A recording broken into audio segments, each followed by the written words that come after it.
Virus பரவுது, அதனால வெளிநாட்டில் பரவிச்சோம். அதனால நீங்கள் மொட்டை அடிச்சுக்கிட்டிங்கன்னா அந்த கொரோனா வைரஸ் வராது. பெண்கள் அடிச்சுக்கிட்டா 15,000, ஆண்கள் அடித்தா 6,000 சொல்லி பேசினாங்க. நாங்களும் ஃபோனில் பேசினோம். அவங்க அப்புறம் ஃபோன்லேயே பேசவும் இல்லை, வரவும் இல்லை. இந்த மாதிரி வந்துட்டோம் நாங்கள் இதுலேயே வரவே இல்லை. யார் மொட்டை அடித்தது? மொட்டை அடிச்சது இங்கே தான் அடிக்க சொல்லி நீங்களே ஆள் வச்சு அவங்க தான் வர சொன்னாங்க சார். அடின்னு சொன்னாங்க.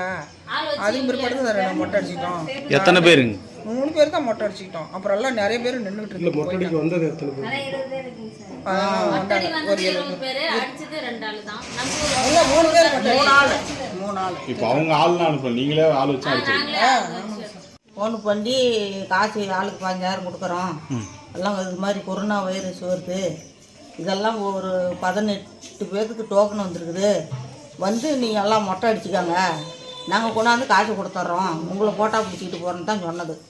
அப்புறம் இவங்க உடனே எங்ககிட்ட வந்து நாங்கள் கோயில்கிட்ட இருந்தீங்களோ கூப்பிட்டு வாங்கன்னு மொட்டை அடிங்க, நபர் இப்பயே வந்துக்கிட்டு இருக்கிறாங்க அப்படின்னு சொன்னது. ஸ்கூல் பிள்ளைங்களெல்லாம் எவ்வளோ தரேன்னாங்க? 45,000 கொடுக்குறாங்க. மொத்தம் எத்தனை பேர் வந்தீங்க மொட்டை அடிக்க? 20 பேர்த்துக்கு இருப்பாங்க. அப்புறம் எப்படி எல்லாம் தெரிஞ்சது உங்களுக்கு? தெரிஞ்சு அவங்க போன சுவிட்ச் ஆஃப்ல வச்சுக்கிட்டாங்க. ஓட்ட எடுத்து இல்லை பாப்பா சார், அதனால அப்படியே சுவிட்ச் ஆஃப்ல வச்சுக்கிட்டாங்க. இங்கே தென்னனுடைய பழைய தெரியாமல் போயிட்டேன்னாங்க. அப்புறம் வந்து இங்கே ரோட்டுக்கிட்ட இங்கே வந்துட்டேன், நீங்கள் அடிங்கன்னு சொன்னாங்க. என்கிட்டயும் பேசினாங்க சார். அப்புறம் வரவே இல்லைங்க சார், இல்லை.